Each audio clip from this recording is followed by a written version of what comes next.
Prediction? Yes, prediction. Recap. Are you ready? I was born ready. Obviously, you're a little, aggravated by the line of questioning regarding Canelo. I don't want to touch this, dirty, so bad, I don't want to touch his name. I'm working on feeling the art of humbleness. Can you be with me? That's the reason why I'm crying, because I'm not that person no more. And I miss him. But sometimes I feel like a bitch. I don't want that person to come out, because when he comes out, hell is coming with him. And it's not funny at all. It must sound cool, like I'm a tough guy. It's just, I hate that I'm scared. It would be awesome to, be being a great war, maybe with a Mexican.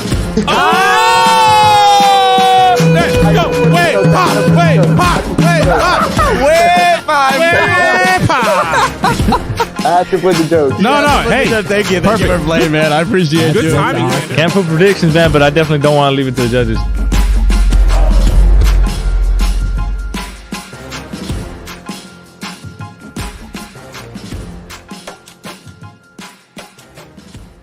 Pero que muy buenos días a todos ustedes, ladies and gentlemen. This Sunday recap, as usual, Longliveboxing EnVivo podcast. Como siempre aquí, Manny Marrero. Sean Los Gringo Hicksa. Hopper. We, as always, breaking it down like it is, like it should be. Live events, Como debe de ser. I mean, you name it. New fights coming up Everywhere. We are here always. We're giving our perspective to everyone. Shout out to HCP, JC, que pedo. Óyeme, saluditos a todos. Muchas gracias también a toda la comunidad latinoamericana que nos escucha a través de nuestras redes sociales.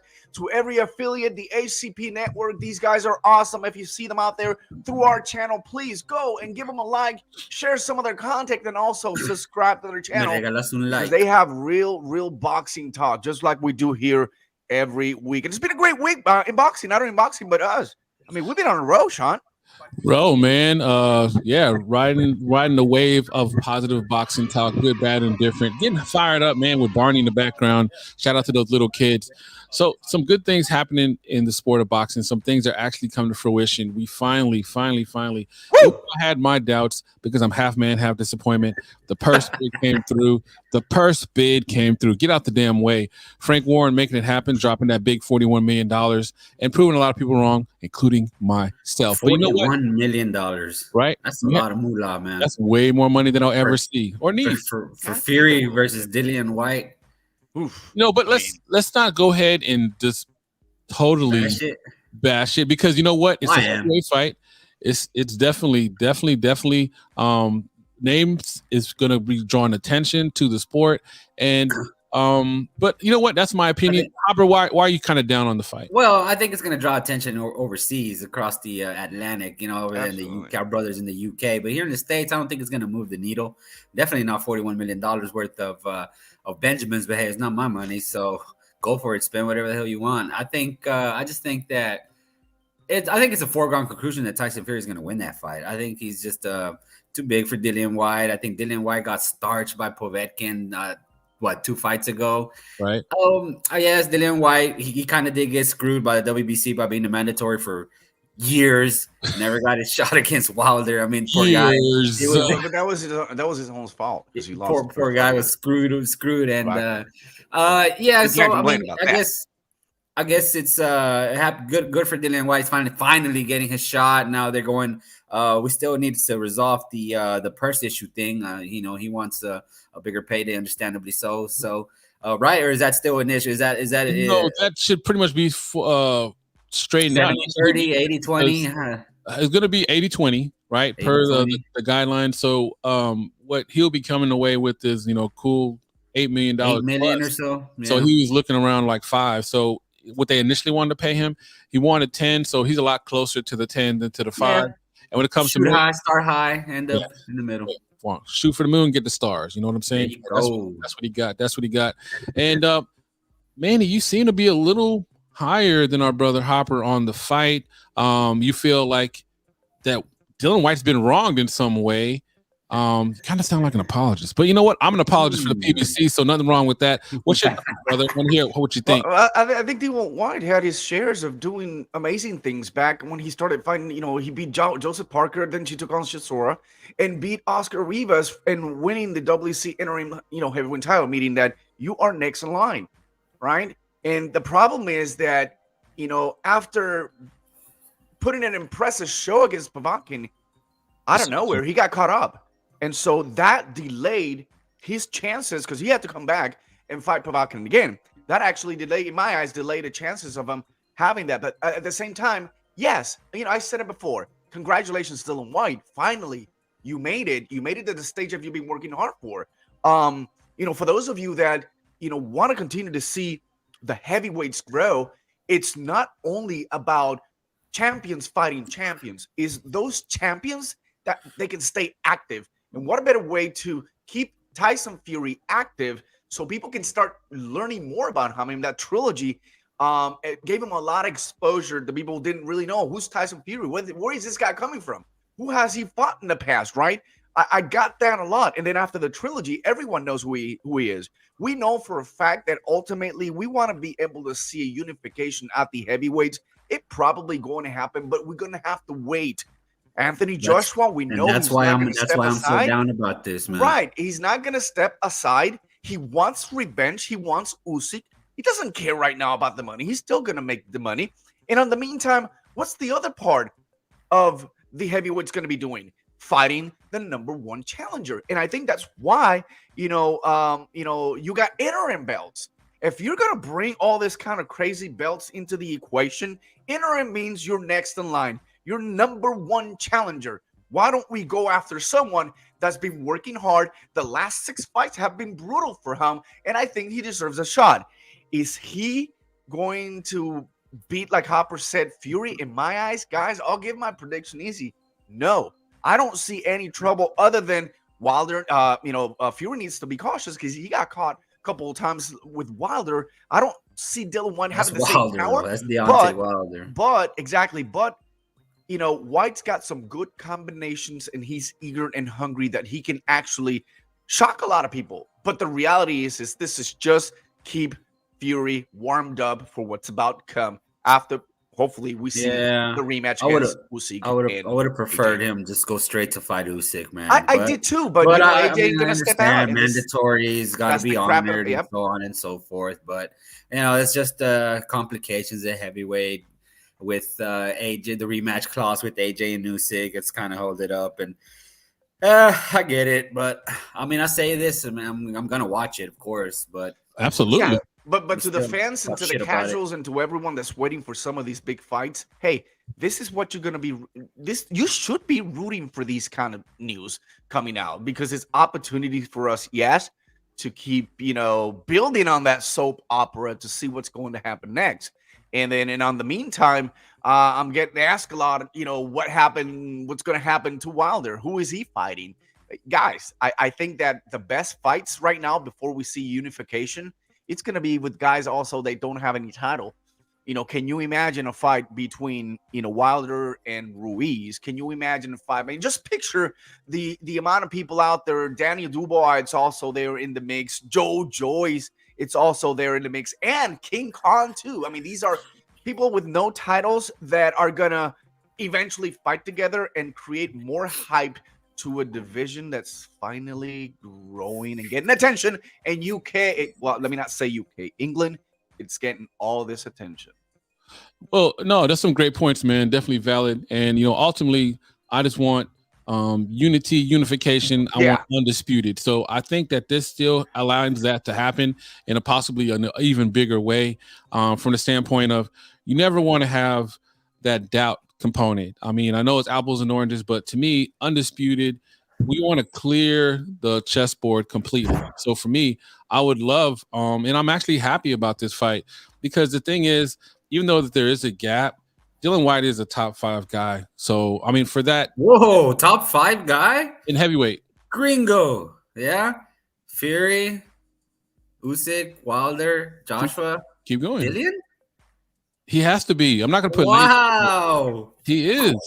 Well, if you look at his resume, People don't lie. So I mean, based off that, I think he is. Not I don't enjoy saying that, but hey, he's earned his spot. He waited literally years for this opportunity. Yeah.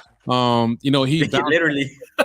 Poor guy, man. Hell out by a 40-year-old man. Guy. I'm tired about talking about it. What else can I say? Right. What else can I say? What do I get my chance? You're next. Wink. So that's the thing. Now, real quick, is there any possibility, because Tyson Fury is kind of a wild card from the standpoint of he's pulled out of fights before. Now we've seen, thanks to Teofimo Lopez and Kambosos, that just because they did the purse bid does not mean a damn thing. So is there a possibility that Tyson Fury can still pull out?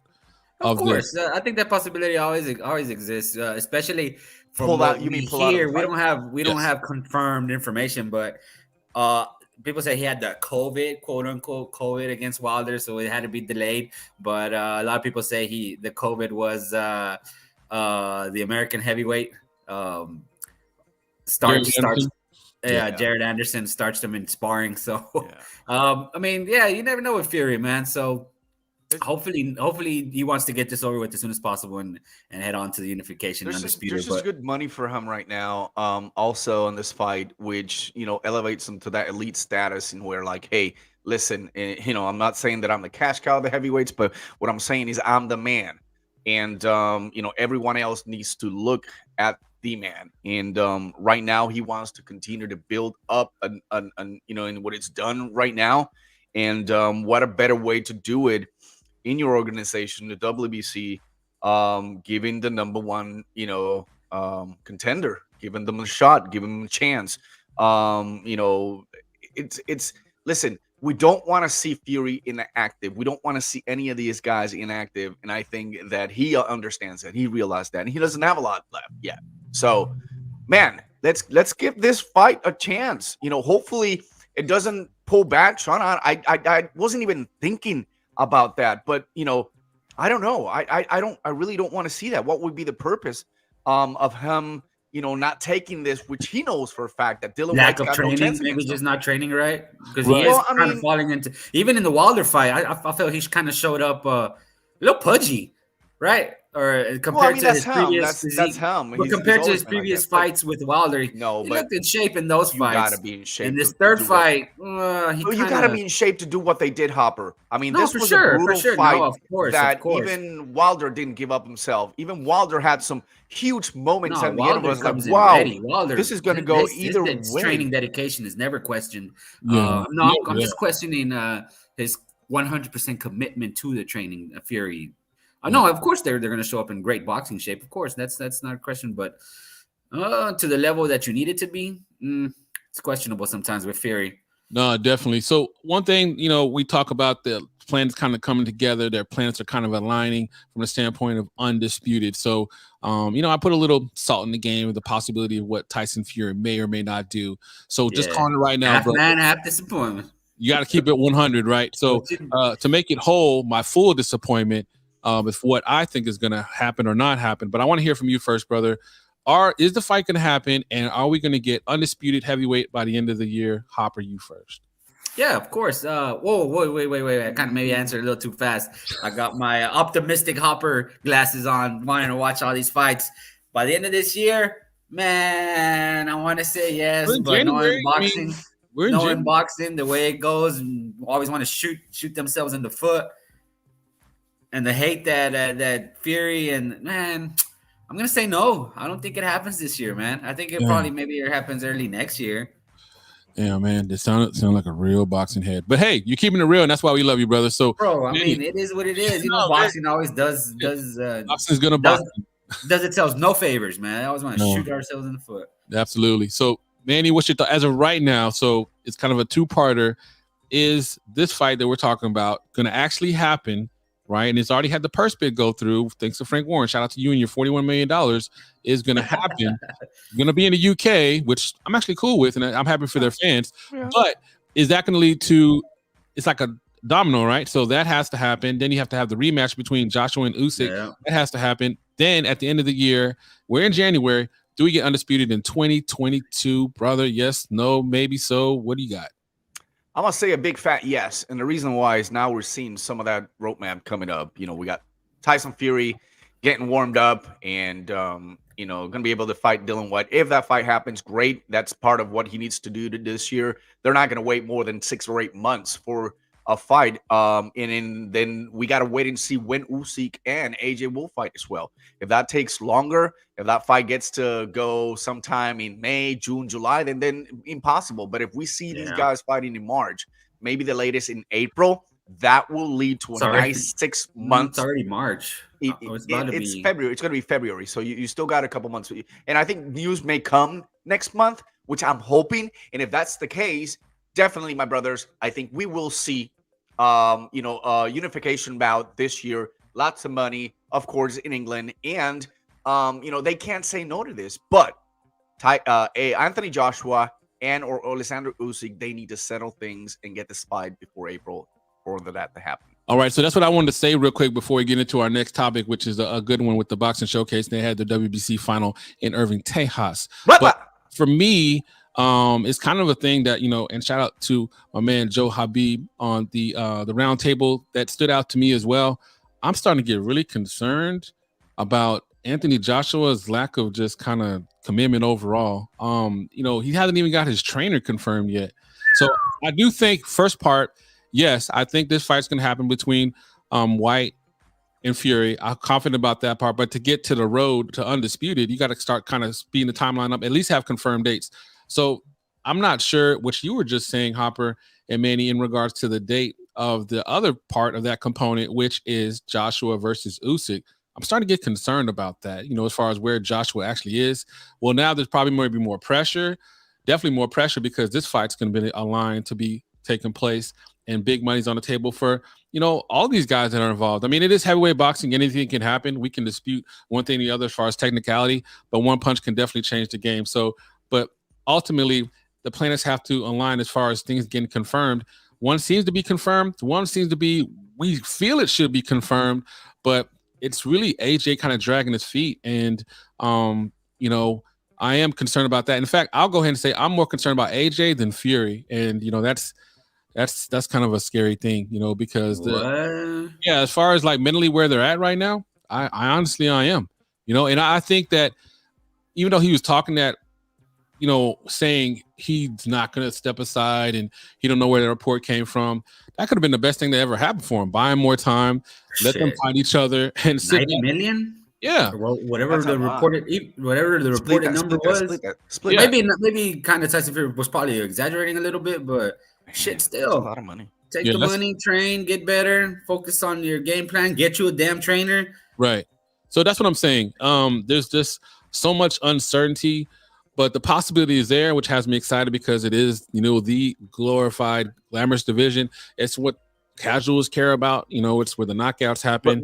But I am concerned about AJ, and I don't know if you guys may be on the same boat or not, but every time he gets a lot of distractions, we don't see the same AJ. And, although he is 2 for 2 as it pertains to getting revenge in his rematches, right? He's going to be on the 3rd run right now. And we've seen him excelling. We did it with Andy Ruiz, and and we'll see what happens in this one right now in the rematch. But honestly, what happened to the Andy Ruiz first fight? It was distracted. That you're Calvin Klein, showing my body, being that model, touring, New York. I'm here. Boom. What happened? Then he came back and avenged that loss. Now he comes back and does it again, and then goes in and loses against Usyk. I did not see the best of AJ. I don't know if AJ's just kind of falling apart in the middle rounds, 5-6 rounds. I don't know. But he was focused. But a lot of distractions also started to jump on, whether it's we're going to have potentially we're going to have a unification bout. And hey, listen, you got to handle Usyk, right? A lot of people didn't see Usyk beating him as well, but now he finally gets the opportunity to get into the rematch. He's got the rematch clause. He's going to use it for the 2nd time. And now there's a lot of distractions. Yeah. So, man, I don't know, man. I'm very concerned about that because I think we need AJ to be part of this mix. But at the same time, and he even said it, and I'm gonna take his word for it. Alexander Usyk said, you haven't seen the best of Usyk. What is he doing? He is very quiet. I follow on social media, very minimum things. He is grinding behind the scenes. And I think that this is right now something that's going to shock the world, to be honest. And Danger I hope zone not, for because AJ. that could be the end. Well, not the end of the career, but that could be the end of the attraction that he's been having for the last few years, being the king of the cash boxing cow in in the England. overseas. So I'm concerned, very concerned. Well, I mean, in the fight game, I mean, it's been since the beginning, man. There's always certain guys you come across, that they don't match up well. They're just not good matchup. You can't beat them. And kind of going to your point, a lot of people, history kind of glosses over as far as like, oh man, it was the best version of AJ. It was the worst version of Andy Ruiz too, right? So I think that the same version of Andy Ruiz the first time would have beat his ass. No one talks about that. And I hate Andy Ruiz. He's like low life to me. Whoa, he wasn't in the best shape, but I mean, still, AJ came in prepared to beat whatever Andy Ruiz came back, whether it was after the party Andy Ruiz or drunk Andy Ruiz. I hate all those versions of Andy Ruiz. Ruiz. Yeah, so I'm telling you, he's like Majin Buu. You know, he's got so many versions, and now he's Majin Buu. And a lot of them, and a lot of them lose to AJ. And like so, Healy, appreciate your comments, Steven. Yeah, definitely. So the reason why I say low life, and it's maybe a little bit harsh, but to me, just a little bit, because of Manny Robles being scapegoated for the way he came in not in shape, for the way he came in unprepared. To me, that's the definition of low life. You can't be dependable and loyal to the people that are most loyal to you. That's a low life. That's the definition of it to me. So. Yeah, there's nothing. You can't be accountable for what you did. So anyway, and Manny didn't have enough say on that because you're the sole owner of your business and you do what you want, and you can be strict in your career and be able to grind and do it like a lot of people do, and you can be an Andy Ruiz. And so that's why I never blame Robles, because Robles could behind the scenes could have said so many things to him, and it was just ultimately his shot, and ultimately the outcome was what happened. He got beat. Right.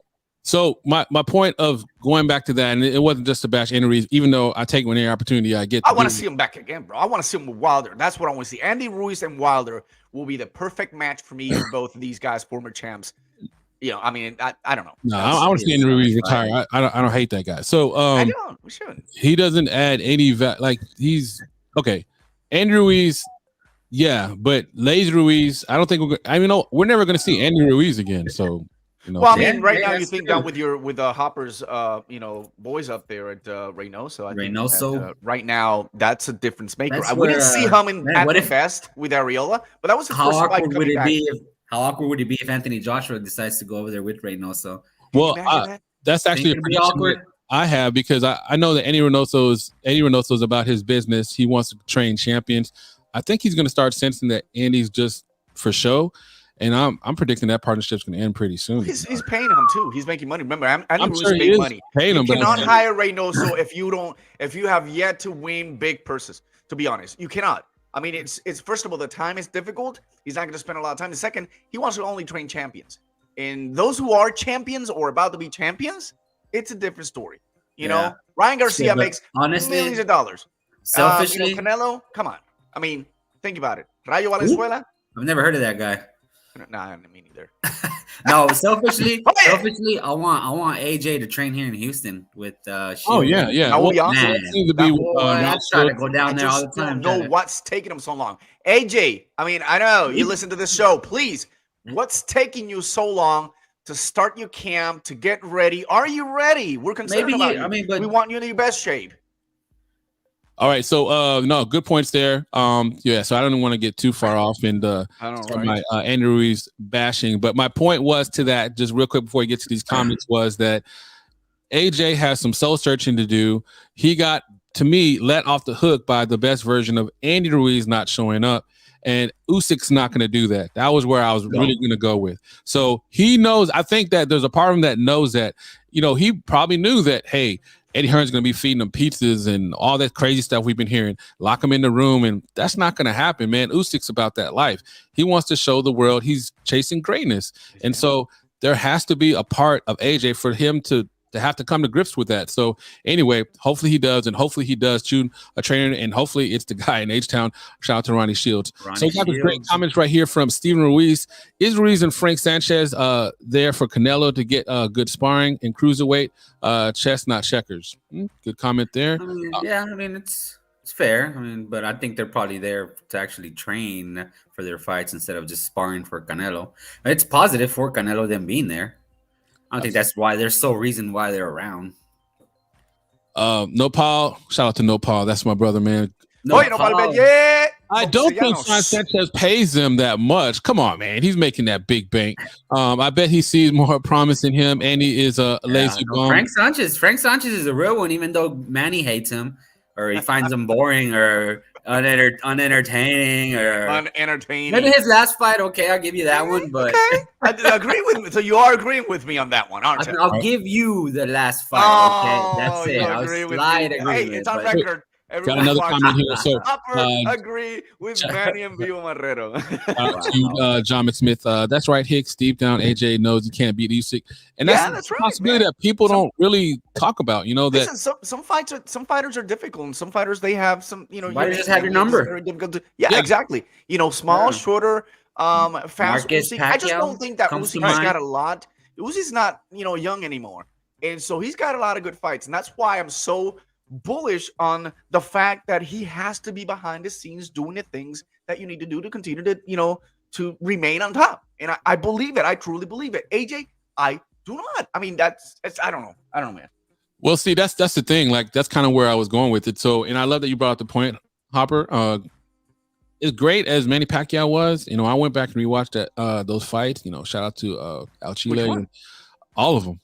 Right. Whoa. So you Pacquiao could not beat Marquez. I mean, I'll say it to the world. He just couldn't. It is what it is. There's some people you just can't beat.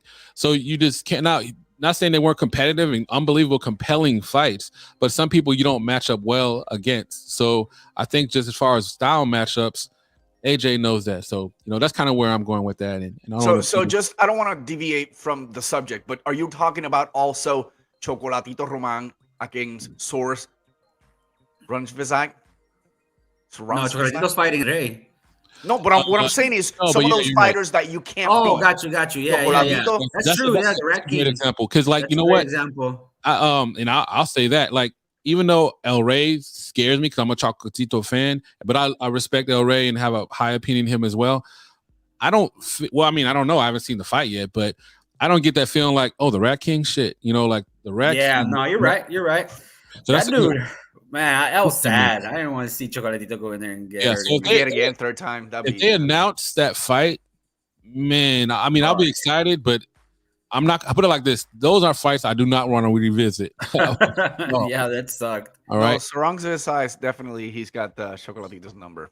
Yeah, all right, so good stuff, bro. Sarang survive fights next week, so Carlos Cuadras, that's gonna be a banger. Those are the real four kings. Yeah, Carlos Cuadras, Sarang survive, Chocolatito, and El Gallo Estrada. Carlos Cuadras. This era is as close as we're gonna get to the four kings. Yeah, not the Twitter kings. Yeah, and in the lower weights, because if you think about it, it's the forgotten division. And when we talked about it, and I agree with forgotten in the panel who talked about that is, these lower divisions are giving us super flyweight. The bantamweights, they're giving us a lot. All the low weights. We haven't even talked. The bantamweight's completely almost consolidated. But now we're going to see a completely unification. The monster against Nonito Donaire. I mean, this is where the excitement's at. Down below, not up there in the heavyweights, not in the welterweights. There's less drama at the bottom of the boxing. They're making those fights because they make less money. Baby. But they make less money, so they want things to get done. That's the problem. They go up there, big money. Politics, drama. The higher you go, it seems like it's just more bullshit. Yeah, so that's why I'm hoping this can get cleared up, and we'll see how it goes. So the possibility potential is there. Whatever is kind of holding these guys back as far as mental demons, financial gain, can they get it together and figure it out? And we'll see. Mental demons. You like that one, right, man? I like that one, Gringo. Mental demons. Mental demons. That's the nice way. All right, so let's keep it going, man. Shout out to everybody checking us out in the chat, man. Much respect to you guys. Speaking of much respect, our brother Manny working hard, grinding. EnVivo Marrero. Man, he was out there at the boxing showcase in Irving, Texas. Last night, holding it down. So talk about that, brother. What was it like? Was it exciting? How many beers did you drink? How many? I actually kept it low, man. The night before, I really had 10. a rough night. To the point, man, you guys did the show in the morning. I couldn't wake up. Woke up about 11, 12. So I apologize. But that's why I mentioned I will not be there 9 o'clock too early for me because I knew what was going to happen on Friday night. But also, I knew what was going to happen Saturday night. Saturday night, ladies and gentlemen, Junction Center. Listen, shout out to all the co-media guys out there that showed up. They did such a great job. Nancy, Boxing Republic, Christine in the ring with Christine, husband Jazz, that were out there. Gary also as well was there. A lot of other people shouting out and pretty excited about what the WC, the boxing showcase, it's doing here in the Metroplex. Listen, 8 cards. Out of those 8 cards, 4 of them, they were the finale of the Big Bill Championship, and it did not disappoint at all. I'm going to start by the number 1 match, which it was Omar Urrieta from Fort Worth, Texas. He fought Juan Castañeda, El Fieros de Mexico. And that was a very, very good fight. Hopper, talk about Mexican El Fiero, one of those fights where you can see the true Mexican warrior not giving up. He was getting hit a lot in some of the rounds, but he was still standing in there. He came back on the second round. Honestly, 2 of those rounds, I was talking to the other guys like, who do you guys have it? These 2 rounds, they were very difficult to score. By the 3rd round, I said, this is going to go at a draw. And it did not disappoint. And actually, I was correct as usual. It ended up in a draw. Debatable. But wait a minute. What happens? This is the finale for the lightweight 135 pounds Big Belt Championship. What's going to happen? Guess what? They're adding a new card so they can settle things out and go for the rematch to get these guys. So I don't know what's going to happen, but I know that there's 1 fight already for the next card they're going to bring in. We'll see what else they're going to keep building up on that. But man, it did not disappoint. Great fight. The next fight, in the featherweight division, from Haltom, Texas, and this guy did his pro debut at the tournament. Brandon Despain, very solid kid, poised, hungry, against Mexican Moises Sixto Gomez. And, this was a very good fight as well. I thought it was going to go draw at one point. Sixto has those massive body punches that he was a little bit crazy hitting all over the place, and he caught the Spain a couple of times, low blows, to the point that he took the entire time one low blow. And people were like, is he really doing this to recover, to bring him back? Because they were both exhausted. They threw a lot of different punches, but the reality is that the decision at the end of the night, it was given to Moises Sixto Gomez, and us, we're always there. We talked with Sixto a little bit on that, and he was in shock. He was in shock that the decision went to him. He wants great things in his career, and he was the first big belt champion that was awarded that yesterday night. And when we got to meet Brandon Despain, man, he was fired up. He was screaming, "I need a rematch. This is BS. How could they do this to me?" And so he wants to call Hector Vasquez, Hector Boxing Showcase. This is another good card you can bring in for that next card that you're having. You're selling that the lightweight champion that came into a draw. So pretty excited about what he said and his comments. And man, I mean, this is what I want to see. I want to see people giving their all, but I also want to be people fighting for what's right for them. Right. Of course, I needed to see the replay to really judge and see. I think I did see it a draw also as well, but either way, bombs away, 4 rounds of action at the featherweight division. Yeah, definitely. One thing that I'll say, and I love him about Hector Vasquez. He's been great to us, but I did kind of question the fact, like when I saw the format, they weren't doing 5 rounds. Just to avoid the whole draw thing. Well, yeah, that's 1, and 2. The tournament started at 4. If you think about it, it is called the Big Bell 4th Rounder Champion. That's true. So I think they started that with at the beginning. So you got to keep it consistent. But hey, that is kind of an interesting concept. Yeah, that happens also definitely. as well. Yeah, and by the way, They are nice belts, man. I had the privilege to hold. Did you feel like a champion? Oh, I sure did, my friend. I sure out. did. This was a very encouraging, and that's why I feel Brandon Manny Marrero.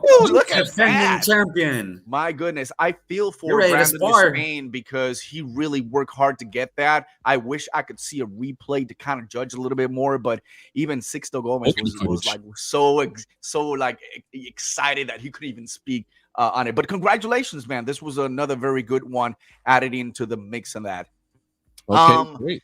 The next fight, we've seen this kid grow at the Junction Center. There's something special about this place for Ben the Hill Gourmet. Listen, Ben, I think he's the master when it comes to winning very close fights. Last night was not the case. Man, I tell you what, Jainiel Alvarez from Cuba, he had it going on in the first round. He had it going on in the second round. It was very difficult to really get inside this guy. The Cuban had very a good reach, and he was leading him on the back. He was throwing great combinations and getting Gourmet caught up. And I said, wow, I don't think that Gourmet is going to get this decision until we blinked. And when I blinked, this guy was out. Overhand left from Gourmet. I've never seen him throwing that powerful punch like that. We've seen him excel, but the way he completely knocked out Janiel was like, wow, to the point. Guys, I'm serious. This guy just completely melted into the canvas. And then when he got up minutes later, he was asking the corner, what happened? What happened? I was winning the fight.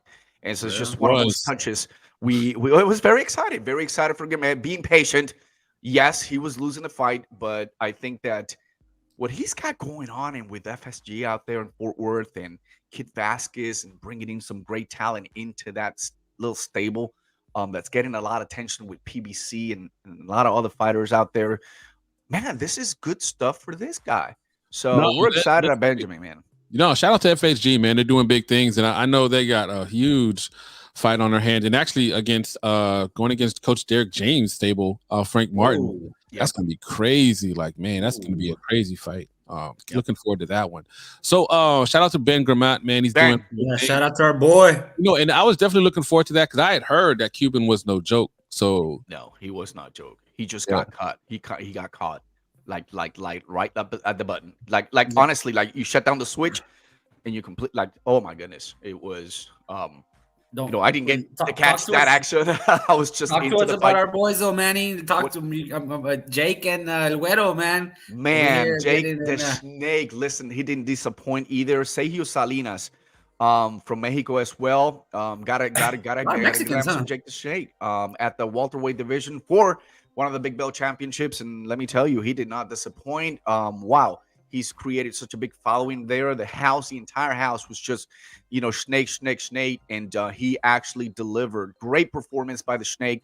Isasi, he was excited. As a matter of fact, our condolences to the Isasi family. They lost a grandmother last week. Grandpa was there with them. He walked in the ring with them. And, this was a very good time for that family to really mourn that, that loss. And kind of part ways, because this is a boxing family, and seeing the fruit of of the relief at least the one night, because it's very difficult to lose a family member. But this night, the Sassi family, was able to enjoy. I'm pretty sure they were able to enjoy one night of happiness, considering the circumstances throughout the previous week to that. And that's challenging for a youngster with the caliber of Jake Isasi. It is, because you don't go through these things very often, and losing your grandma, that's huge. That sucks, big. man. No, but, so I do want to hear how he did, because I got to be honest, man. Like I'm a huge fan of Jake. The thing that makes Jake the Snake Isasi, and those that are listening, definitely check him out, man. He's an exciting fighter. But what makes him exciting, he lunges in and takes a lot of risk, which is fun as a fan to watch. But I do get concerned about it because he's also susceptible to uppercuts and inside body shots. So yeah. No, he was mixing things a lot. Smoke, man. He was mixing things a lot last night, which was very interesting. And guess what I witnessed him doing? Going southpaw. Jake going southpaw. Well, I mean, he was doing everything he needed to do. It showed that training camp really worked well for him, and having Guero next to him and building up to the hype of this.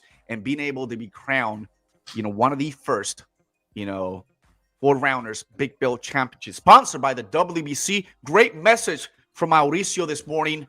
He was not able to be there in attendance, but congratulating everyone and pretty excited about this, guys. This, I hope, I was wishing this would turn out to be a little bit better. I don't know. I didn't see the audience that I wanted to see, but whoever was there is because they've been following and they've been fans. Was watching the Royal Rumble, bro. What they're doing, but man, what an exciting night! And I gotta say, man, that Isasi, the combination of Isasi and Marquez Cuero Vasquez was a pretty good for being the main event and co-main event, and putting this kid at a co-main event like an event last night.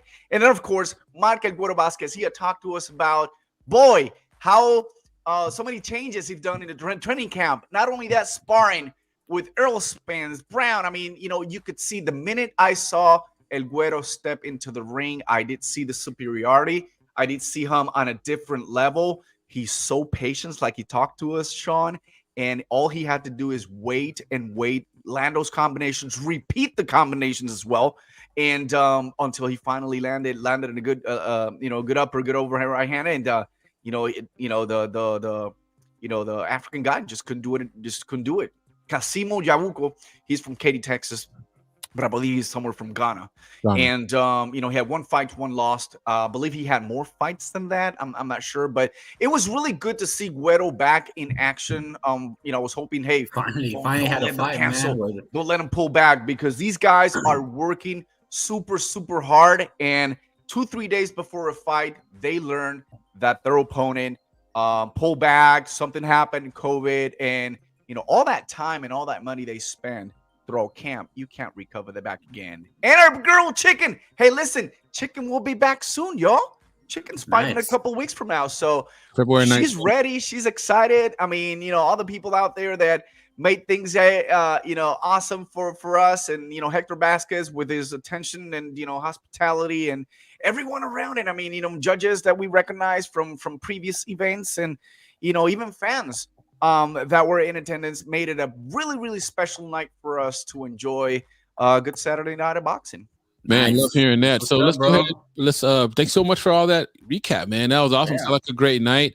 And sometimes that happens, at fights, as far as the size of the crowd, but I'm sure the energy was up there, especially with so much on the line. And shout out to the fighters for those that won, and definitely that won the belt, and those that showed up, put on their best effort, and shout out to them. So transitioning to our next topic, but we want to go ahead. One last thing, because I want to shout out to him. There is a kid from Mesquite, Texas. His name is Kentavious Slay. They got big hopes for this kid. He fought Ronald Nauden, for Arkansas. And the following that this kid has, it's a lot. They're expecting huge things. A little disappointing for some of the media people, some of the others that watch his previous fights. He definitely needs to mature a little bit. This was the second fight, so he's 2-0. But man, I expect this kid to be coming back and fighting, more often in some of these cards. And I think that if they do, it's going to bring more excitement into the super lightweight, into the flyweight division as well. So keep a name on that one, Team Slay. All right, nice. Slay. Don't mind if I do. So quick to share this, because it should be shared. And I know we have people on the audio version, but just let you know, we're about to show a video of Mark Cuero Vasquez getting that dominant KO.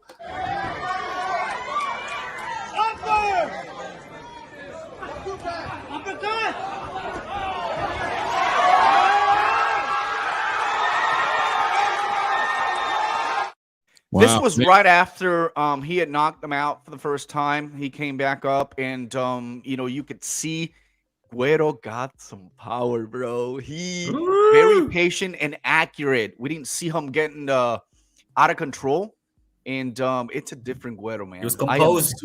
I'm super excited. All that sparring with Earl Spence. That's what I'm saying. And we talked to him about what was it like going in there and just starting that first sparring round with someone that is a champion, someone that you look up into, that you want to be in that position. And he was like, he didn't really think about it much, but the reality is I'm learning how to, not only be a better, have a much better IQ inside the ring, but also being very selective with the punches. And that's what we did see. And then afterwards, he shook my hand and says, "Did you see that?" He was like excited because I know these guys been working and grinding. And then when they put that work inside the ring, then the night when it matters, that's what you get. A big, huge knockout for the people of Irving, Texas. Yeah, another thing I wanted to add in there, and I believe I shared this also too on the shout out to the Roundtable El Maestro for having us on, man. It was great. But special shout out to EJ Errol Spence Jr. Like I know people question fighters on what they do or don't do as far as bigger fights, but I wanted to make the shout him out because Mark shared with us when we interviewed him, myself and my brother Manny, that Mark was struggling trying to find some sparring. He was trying to find somebody. They got desperate. His dad reached out to Coach James, and EJ obliged him for 3 days of hard sparring. And, man, to me, that speaks volume for him to be able to do that for a guy up and coming on a local card. So shout out to him. And, much respect, man. Like I say, fighters want to fight, promoters want to promote, television broadcasts want to have shows, but why can't they work together? Why can't they work together? Greed. And it's disappointing, man. But, again, shout out to him, and I really appreciate that. So 2 fights. I think they had 1 fight canceled last night. I forgot the name of that girl that's fighting. I think we met her one time. Remember at the Eric Morales and Orlando Salido? That's right. That's right. Yes. What was that girl's name? That his promoter is Henry, the former guy that he fought. Areola. I forgot her name. She was. I saw her last night. Golly. I saw her last night. Was talking about it. So when we're going to see you in action? We're just supposed to be tonight. She's like, yeah. But they pulled back on her. She just had a kid, and she's kind of ready. We took a picture with her, right? We took a picture with them. Yeah, we did. Remember the tall guy? That's his promoter manager. And he was there too as well. But anyway, man, I mean, and that's the problem these guys are having is that they're pulling out at the last minute, and things are, it's difficult. It's difficult. So I wish the best to everyone. I hope that we can continue to see the fights that they start putting together. There's a lot of stuff for Guero coming up. Hurt some things here or there. When the time is right, we'll talk about it. But major things are happening with the Guero Basket, especially with special knockout. He did last night. That really is going to elevate him to get more attention for some good promotional deals. So, yeah, we'll see how that goes. And congratulations to everybody on the card. Much respect. And seemed like a great night of boxing. So, talking about great historic things. And, man, this definitely lines up. Man, look at it. What we got here. And I'm showing right now the poster promotion for Taylor versus Serrano. It is official. My brother Hopper and I talked about it last week, but we want to go ahead and get some thoughts and opinions from our brother Manny. In what round do you think Katie Taylor's going to knock out Serrano, Manny? What makes him think? Wait, hold on. See, you're being presumptuous. What makes him think just because he's Puerto Rican doesn't mean he wants Amanda Serrano to win or thinks that she's going to win? I'm just asking the questions, brother. Kidding me, gringo? I mean, listen to me. I keep saying it. I'm a tape recording on this issue. Listen, the only thing that a Puerto Rican boxing fan has right now is number 1, Amanda Serrano, the best in history right now, going at it, and she has a chance to elevate that status to a different level against a tough opponent, Katie Taylor. Listen, I know Amanda was at that division years ago. She went down. She's moving back up again. That's a negative factor on there. But still, who's the better power puncher here? That is Amanda Serrano. Amanda Serrano can lead you into a brawling, can take control of everyone in the fights, and she can throw a lot of punches. Now, keep in mind, she needs to have a little bit more head movements. She needs to move a little bit more in the ring. She can't keep getting hit like she did with Jimenez in the previous fights. But other than that, man, this is great for Puerto Rico, for Madison Square Garden, April 29th. It's sad to say that there's another conflict that same night, April 30th. There's another conflict that same night that it's going to probably deviate the attention, guys, of something that we've never seen. We've never witnessed in women's sport, and that is the 2 best boxers right now for 1 belt, for 1 unification, for being the best of all times, pound for pound, 7, 8 divisions. I mean, think about this. So Puerto Ricans are excited. They're holding on to the only thing that we currently have in the sport. And honestly, that night, it's going to go crazy. in Puerto Rico, to the point that everyone will be tuning in. I mean, this is huge. Who do I think it's going to win? Of course, I'm going to keep it to I got to support. I don't think this is going to go in a knockout, but I think this is going to go a very, very close fight. And I think it's going to be a split decision. I keep saying it. It doesn't go under than that. It's going to be a very, very close fight. Split decision. Amanda Serrano. I don't think she can knock out. Listen, Amanda Serrano couldn't knock out Jimenez in the last fight. So, and it wasn't it wasn't Katie Taylor. I think she's going to wear down Katie Taylor as the rounds goes in. But I think Katie Taylor is going to steal some of those rounds. Now, here's what really interests me, if you ask me.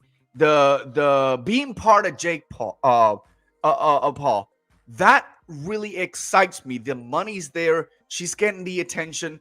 This kid has something special that is bringing some talent together and is rewarding them for their effort. It's like a fresh new essence into her career that, to be honest, like she said earlier, the only boyfriend she ever had was boxing. But honestly, I think she parted way with boxing and went into a different level of boxing, being affiliated to the Paul. And I think, if I'm not mistaken, I think Jake Paul was the who helped finalize that deal. Absolutely.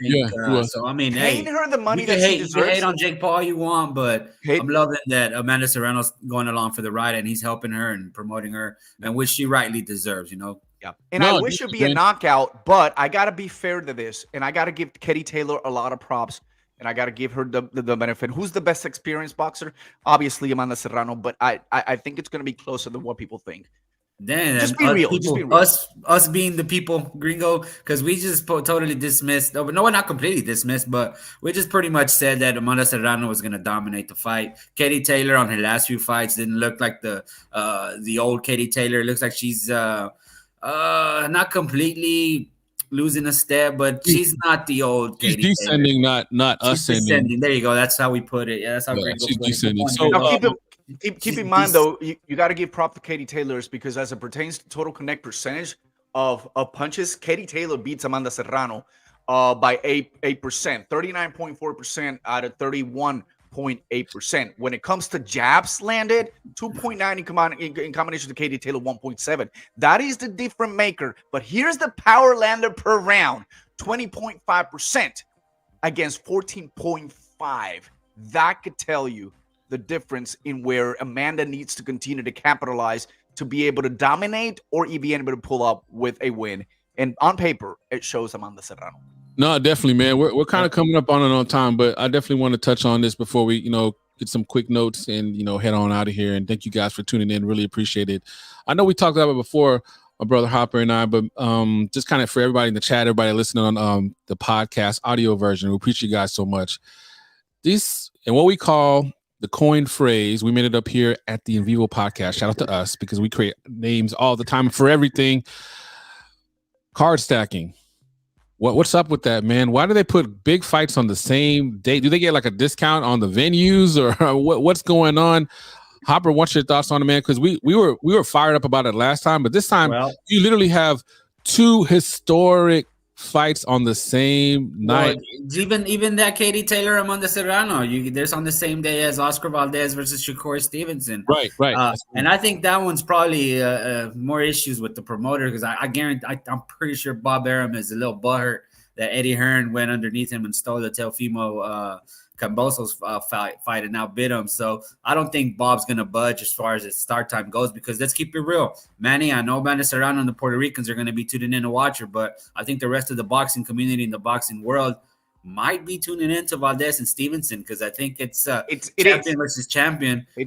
That's the problem. Women boxing continues to – we're trying to shadow women boxing, and this is another case of that. And I don't think this is Valdez and Shakur's promoter. I don't think it's that, because that was done before the Amanda Serrano deal.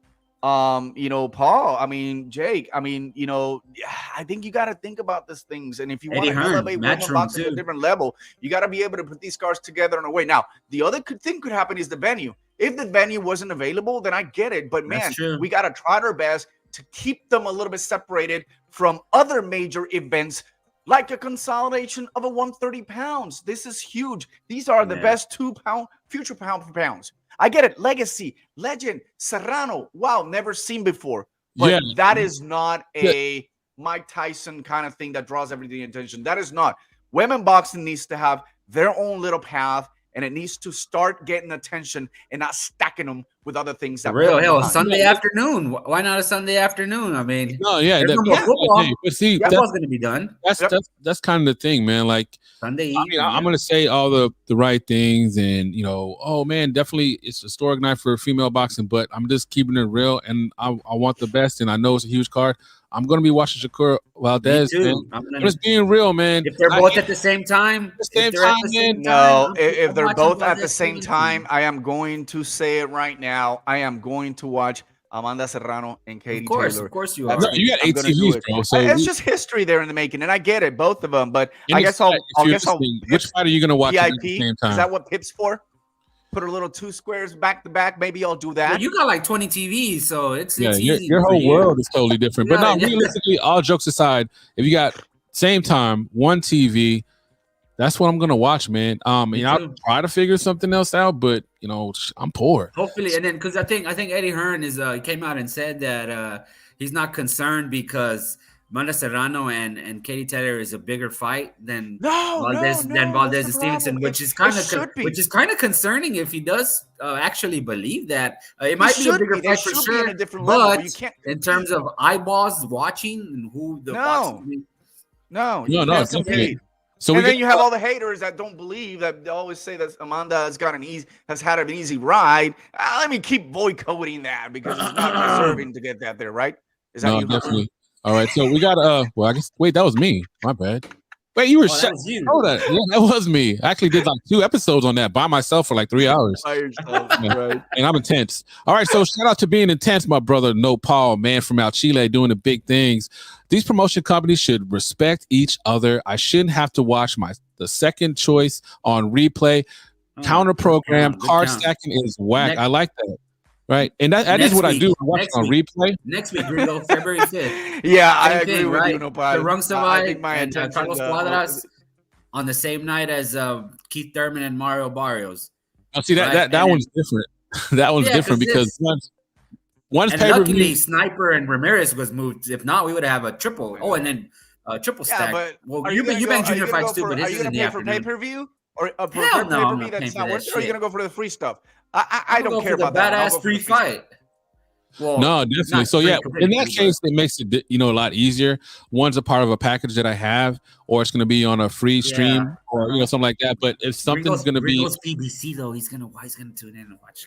I know he's going to pay for that. First, but not watch it. Out of respect. Gringo is the man text with us the money. Who's winning the Cadras fight? And he's going to be paying for that pay-per-view, and he's going to be saying, "You guys watching?" We're like, "We're not." Hey man, we're going to keep that low key, man. Don't tell everybody that. But seriously, how dare me? I know, shame on me doing that, putting double screens. Don't worry about it. It'll be Amanda Serrano and Katie Taylor 100% for sure. No, but seriously, I would kind of like to know, thoughts on that. So like, in the comments, if you're listening on archive, or if in the chat, if you have the choice, like they're both the same time, you can only watch one. I know you guys probably have way more than the Gringo does. Or Taylor. Which one are you going to watch? You're going to watch Shakur Stevenson versus Valdez, or you're going to watch history, female boxing, huge fight. Come on. Versus Serrano. What are you going to watch? Just be real. And that's the thing. History? My brother Hopper and I just interviewed an amazing fighter. She only has 2 fights, but shit. Carmen Vargas. Right? We coined the phrase Carvis Mitio because she says her Tio is Fernando Vargas.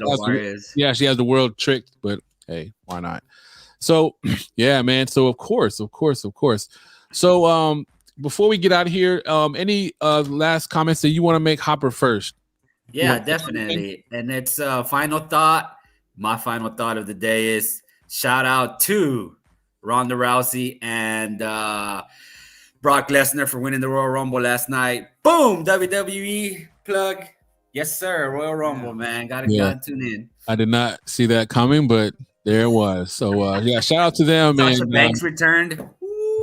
Now, see, I'm okay with that. I wish we had that. Shout out to thirsty guys like me. All right, so Manny, what you got for us? Speaking of thirsty brothers.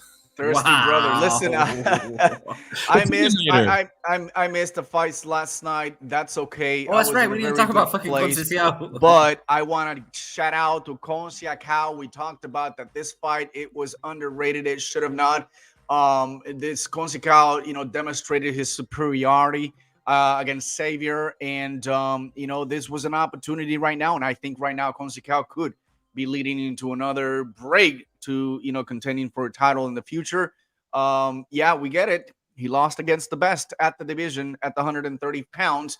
But, honestly, he's still in the mix for something that might happen in the future in there as well. So we're pretty excited. Probably going to watch the full fight coming up throughout the day, unless I deviate and go into the football. We got 2 hours, man. 2 hours, right? But very good card last night. Underrated. We should take advantage of all these cards that are happening. Learn from them, because a soap opera never learns. And we are going for a big in 2022 as it pertains to boxing. What we learned last night, my brother Manny, is to never underestimate the heart or the championship abilities of a Puerto Rican. Your girl, Star Torres, took it to Pink Tyson and beat that ass on national TV. Remember when she fought Chicken? And you were debating Chicken.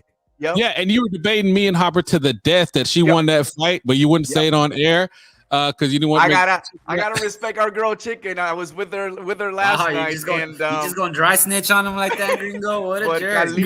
So much fun. She did it last night, bro, and that was very good. After he took a picture with her in national TV. Yeah, it's somewhere around there in our library. Good. We got it in our library, but it's really good to see this kind of stuff on national TV and knowing where she came from. And hey, listen, man, that's another live female boxing. We're talking about this. Where is it? Why we're hiding these things? Why we're overshadowing? Why we're not hyping up some of these fights? And honestly, if I need to spend the rest of my life hyping up female boxing, I'll be more than delighted to do it. Because we have to. There's a lot of talent coming up. And Gringo just said it and Hopper as well. We interview an amazing, amazing potential future prospect contender in Vargas this last weekend. So no, man, she's great. So no, man, another great show. And yeah, we didn't want to undersell the ESPN Top Rank card. We're going to actually, talk more about it later on. I'm actually doing a special show, and hopefully my brothers will be available to do it this Thursday.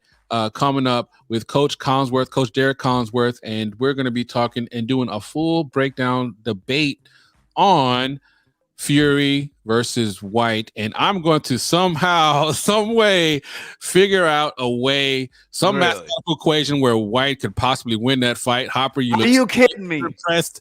Good luck. Yeah, I'm going to do it. I'm going to do it. All right, so I don't believe in myself either. I don't even blame you. So here's the thing, guys. It's been another great show. We got so much love for you guys. It's been really it's been fun. And what I would say for you, if you have enjoyed this experience, or if you haven't, and you want another great boxing experience, you need to go ahead and follow that HCP network, man. They're bringing it every single week. Everybody. Great content. And shout out to Nancy. She was in the house at the Boxing Showcase card as well. Finally meet Nancy in the Boxing Republic. Had a really good time. Share a lot of stories, and of course, talk a lot of boxing down there. So shout out to everyone. All the media is always contributing and supporting some of these local fighters and the Boxing Showcase. Great things are ahead, guys. And if you haven't been to one of these shows, guys, listen, stay active with us. And then be ready for the next one, because you guys are going to have a good time. Boxing fan, non-boxing fans, or casuals. All right, guys. So you guys enjoy your Sunday, man. We've enjoyed this time with you. Time. And go Bungles, Joe Burrow. Amanda. Serrano. Vivo.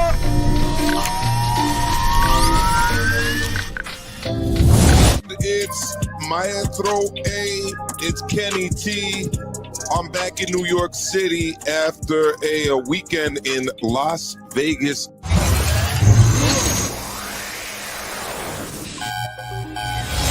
We got Power Punchers episode 2, episode dos.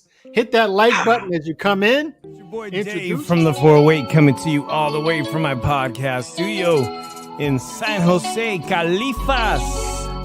You know what time it is. It's time for the shoot. Everyone, welcome to Al Chile. We got My partners in crime, Run PMC and Nopal, with us and visiting us for the first time. Al Chile means keeping it style boxing. Thanks to those joining me live. Those that be joining me here on Archive. I've been joined by the new co-host of ATP, Nancy, from the Boxing Republic.